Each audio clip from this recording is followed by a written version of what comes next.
At this point, people start saying, wait a minute, what about the secret gospels? Didn't the church suppress gospels? How do we know that we can trust the translation process that the church had as they were copying these by hand? And didn't the Bible only become finalized at the Council of Nicaea in the year 325, 325 years after Jesus was born?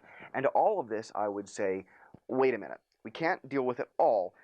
Let's briefly talk about the Gnostic Gospels. The earliest heresy or false teaching movement in Christianity was Gnosticism.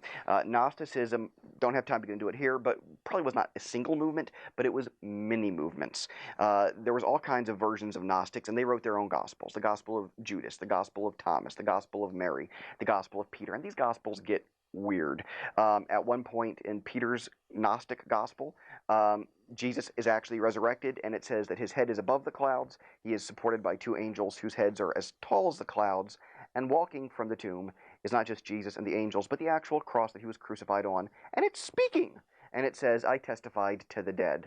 The bottom line with the bulk of the Gnostic Gospels is they're bananas. These were not hidden or suppressed. The early church, a man named Irenaeus, for instance, talks about the Gnostic Gospels. Irenaeus lives in 130 AD, thereabouts. This is 100 years after Jesus was crucified. This is 30 to 40 years after Revelation has just been written. He's very early on, and Irenaeus, in battling the Gnostics, says there are 4 Gospels, no more, no less. Now, admittedly, this isn't the rest of the New Testament. We're not talking about Paul's letters, but here we see Irenaeus very early on, way before the Council of Nicaea, saying there's 4 Gospels, and the other Gospels, you don't need to, they weren't suppressed, they weren't hidden, there was no conspiracy, they were just fraudulent.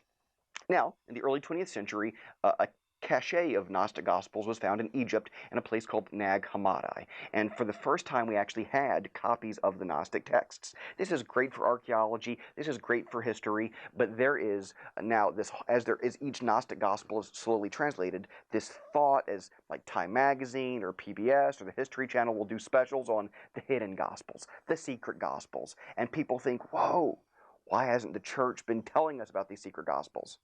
It's just rubbish theologically. So don't get caught up on the Gnostic Gospels. If you're concerned that these missing verses are an effort to erode confidence in the gospel, let me just suggest, if this is Satan's New Age strategy, it stinks. There are still hundreds of verses in Scripture that speak to the deity of Christ, the doctrines of Christian faith.